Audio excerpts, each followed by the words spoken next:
This is Harsh Rules. I'm Ben Harsh, and today we're going to learn to play The Last 100 Yards. The Last 100 Yards was released in 2019 by GMT Games and designed by Mike Denson. This game supports up to 2 players and takes from 1 to 3 hours to play. Before we begin this episode, I'd like to recognize the Harsh Rules Patreon supporters that help make content like this possible. If you'd like to support the channel, head over to patreon.com/harshrules to learn more. And once again, thank you for your support. Harsh Rules is partnering with Nightingale Games to support Warroom, the 2nd edition, on Kickstarter.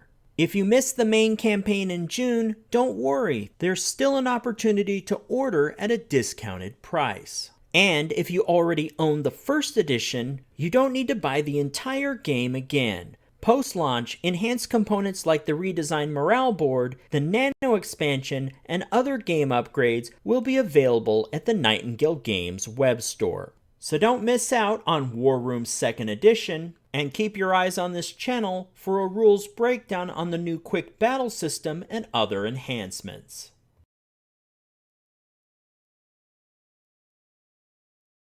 Welcome back to the Harsh Rules breakdown for The Last 100 Yards. In this episode, we're going to look at vehicles and then anti-tank fire. So let's get started. In The Last 100 Yards, there are 3 types of vehicles. First, there are armored fighting vehicles, also known as AFVs. AFVs are fully armored motorized vehicles consisting primarily of tanks and self-propelled guns. Some examples of these are tank destroyers, assault guns, and armored cars.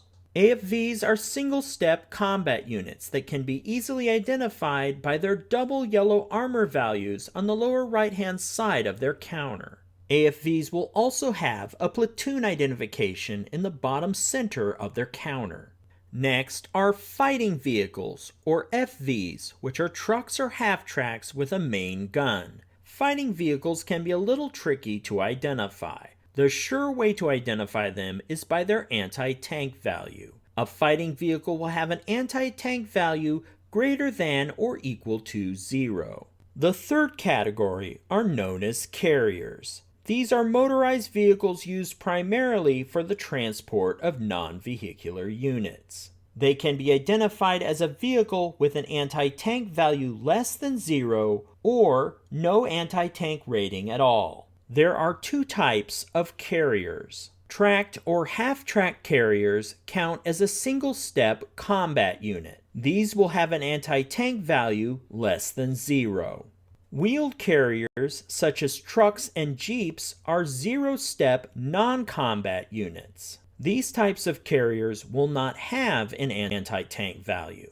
The difference between a combat and non-combat unit is important when it comes to recording casualties. As you'll see a little bit later in this tutorial, a combat unit counts as a casualty on the casualty track, and a non-combat unit does not. All vehicles can transport units, but carriers are built for it and can hold more non-vehicular units as well as tow guns. For example, armored fighting vehicles and half-tracks can carry 2 steps of non-vehicular units. Trucks can carry 3 steps. They can also carry 1 platoon leader as well as a single light anti-tank weapon. Trucks have the option that instead of these, they may tow a gun. Stationary vehicles may load or unload riders or passengers as part of its maneuver at no additional movement point cost. However, riders or passengers cost their entire maneuver allowance when mounting or dismounting a vehicle. Next, let's take a closer look at each of these vehicle counter types. Let's begin with the armored fighting vehicle counter layout and discuss the anti-tank fire attributes linked to hard targets like vehicles. In earlier missions, we dealt exclusively with soft targets with a green cohesion rating. With the introduction of vehicles into scenarios, the yellow armor values will also need to be considered when conducting combat. Fortunately, the key to navigating this system is in the counter layout. The left side is reserved for offense, and the right side for defense. The offensive side of the counter shows that particular unit's capabilities with anti-tank, assault, and small arms. These values map directly to an opponent's defensive stats on the right side of their counter. This means that players will only need to match the appropriate offensive value to the correct defensive value. The color coding makes it easy. Green matches to green and yellow to yellow. One unique aspect of armored fighting vehicles is that they have two armor values. Armor value refers to an AFV's front. An armor enfilade value refers to its rear. We'll learn to differentiate these two values and determine where an anti-tank fire attack can hit an AFV, the front or the rear, a little later in this episode. To prepare ourselves for that, though, let's discuss the armored fighting vehicle's reduction path. It's important to note that armored fighting vehicles have a conditional reduction path. If the final anti-tank fire result on an AFV is less than its armor value or armor enfilade value, then there is no effect. However, if the final anti-tank fire result on an AFV is equal to its armor value or armor enfilade value, then the counter is flipped to its shock side. This status is like a non-vehicular unit being disrupted in that it can be recovered from. However, if the AFV is shocked and receives a subsequent hit, it is eliminated and recorded as a casualty. Finally, if the final anti-tank fire result on an AFV is greater than its armor value or armor enfilade value, the unit is eliminated and recorded as a casualty. Now, it's important to remember that this branching reduction path is only applicable to armored fighting vehicles. Let's look at the other two vehicle types and see how they work. Other vehicle types only have a single side to their counter. Combat vehicles, like a half-track, when they suffer a hit, the counter is removed and a casualty is recorded. However, non-combat vehicles like trucks, when they suffer a hit, their counter is removed, but players do not record them as a casualty. As a refresher from an earlier episode, there are two types of movement in the game. Non-vehicular units may use the minimum movement rule or the pay-to-enter movement rule. Vehicular units are limited to the pay-to-enter movement rule. The cost to enter a hex is based on the terrain and the type of vehicle being used. The cost can be found in the terrain effect table. Each vehicle type has a maneuver allowance. Armored fighting vehicles receive 5 movement points in activation, half-tracks 5 movement points, and trucks 6 movement points. In reaction, vehicles all receive 4 movement points. When playing a scenario with vehicles, it's important to understand the concept of motion. As a rule, vehicles are either in motion or stationary. To keep track of this status, players use colored motion markers. Green to indicate a vehicle is in motion, and red to indicate the vehicle has stopped. When a vehicle goes into motion, it costs 1 movement point. But stopping does not cost any movement points. Therefore, vehicles that maneuver into a different hex use the green motion marker, and if they stop in the current hex or maneuver to a different hex and stop, replace the green motion marker with a red motion marker. Combat vehicles may also conduct overwatch. This allows a vehicle to stop in the current or adjacent hex and maintain ability to fire, but in reaction only. This ability must be declared by the player and replace the motion marker with an overwatch marker. There are also 2 special maneuvers that can be employed. Halt and fire allows a vehicle in motion to stop and then shoot with a DRM penalty. The opposite of this is shoot and scoot, which allows a stationary vehicle to shoot and then maneuver with a DRM penalty. A quick note here, halt and fire and shoot and scoot are limited to fire and maneuver, or maneuver and fire, in their current or adjacent hex only. Therefore, when conducting these maneuvers, the unit's movement range is limited. Next, let's look at some other special maneuvers unique to vehicles. In some cases, vehicles are allowed to maneuver through an enemy-occupied hex, either to bypass or Overrun. However, a bypass or overrun maneuver is not allowed in a hex containing an assault nationality marker. First, let's discuss the bypass maneuver. A bypass allows any vehicle to maneuver through an enemy-occupied hex in an attempt to avoid combat. Armored fighting vehicles can always bypass. All other vehicles, as a last resort, may bypass provided there are no other eligible hexes the bypassing vehicle can enter. There is no additional movement point cost to conduct a bypass. Now, let's look at the procedural steps to conduct a bypass maneuver. First, the bypassing player declares the bypassing units in the hex being bypassed. Next, each bypassing vehicle, or stack of vehicles, maneuvers into the bypass hex and temporarily halts.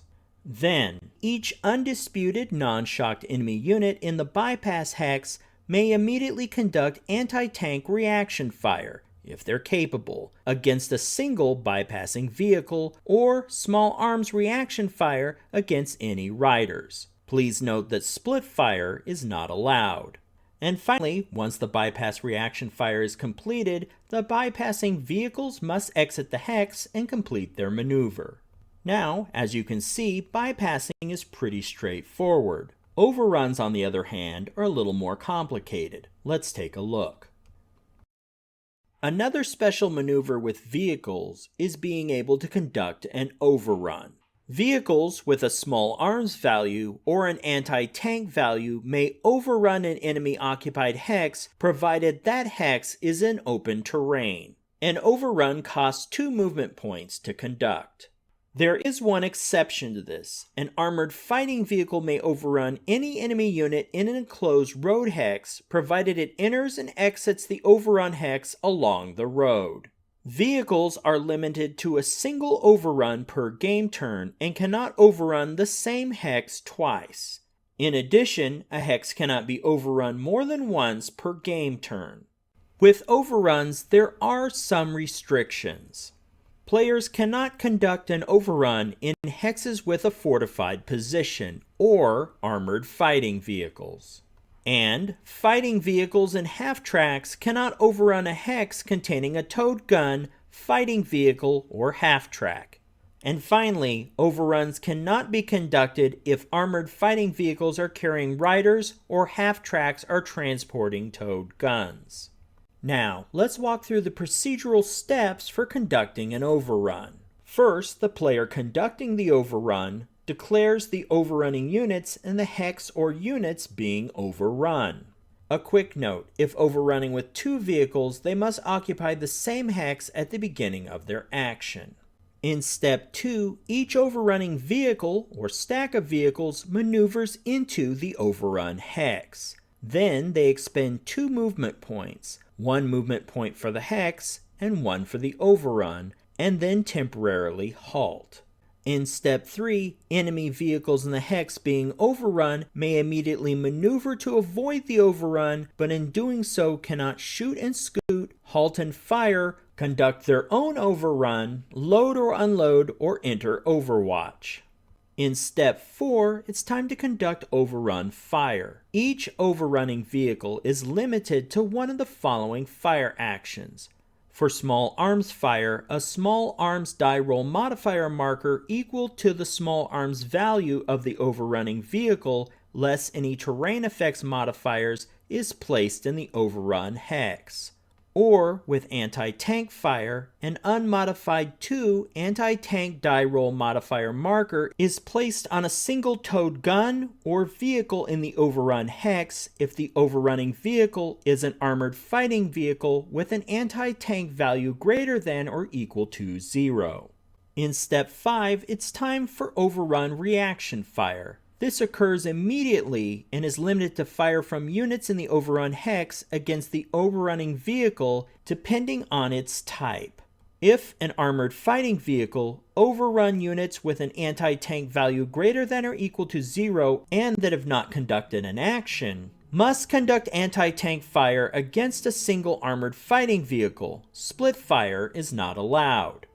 Or if there is no unit with an anti-tank value greater than or equal to 0, but the hex does contain a squad, then that single squad, as its sole action for that game turn, may attempt to shock a single armored fighting vehicle, with an unmodified die roll equal to 10.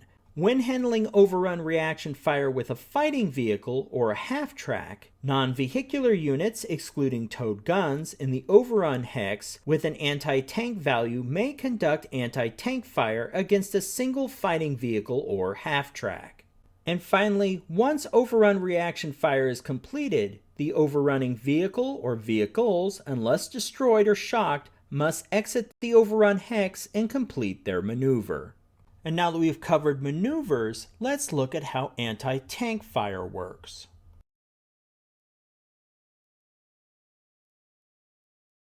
The game mechanics for anti-tank fire are very similar to small arms fire.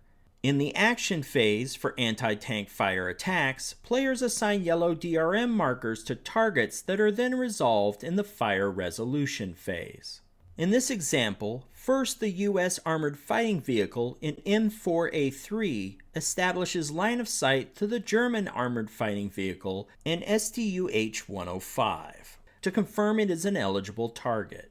Next, players reference the anti-tank fire die roll modifier table to calculate the DRM for this attack.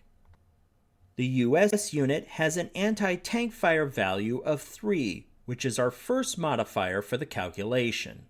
The range of this unit is 21, so we find the 21 column on the anti-tank fire DRM table, and this is compared to the actual distance to the target, which is 5. With this unit's greater range and close proximity to the target, there are no further modifiers for the calculation. Therefore, we assign a yellow 3 DRM marker to the target. If the shot is passing through the enemy unit's rear arc, then this would be considered enfilade fire and would be marked with a yellow 3 DRM marker with an E. In the last 100 yards, there are no facing indicators printed on the counters. Therefore, enfilade, also known as attacks to a unit's rear, are determined by fire that enters a defending unit's hex through its rear arc. A unit's frontal and rear arcs are established the moment a unit fires or receives fire, or in the case of a maneuvering armored fighting vehicle, the last hex side it crossed. It's important to note that the line dividing the frontal and rear arcs is considered part of the frontal arc. Once the frontal and rear arcs are established, all reaction fire in that reaction segment through the defending unit's rear arc is considered enfilade fire. The firing player must declare any enfilade fire and the firing units involved. In an exposed position, a vehicle may maneuver in reverse to avoid enfilade fire. The player must announce a reverse maneuver at the beginning of a vehicle's activation or reaction. Be aware, though, vehicles cannot combine forward and reverse maneuvers, nor can they bypass or overrun during a reverse maneuver.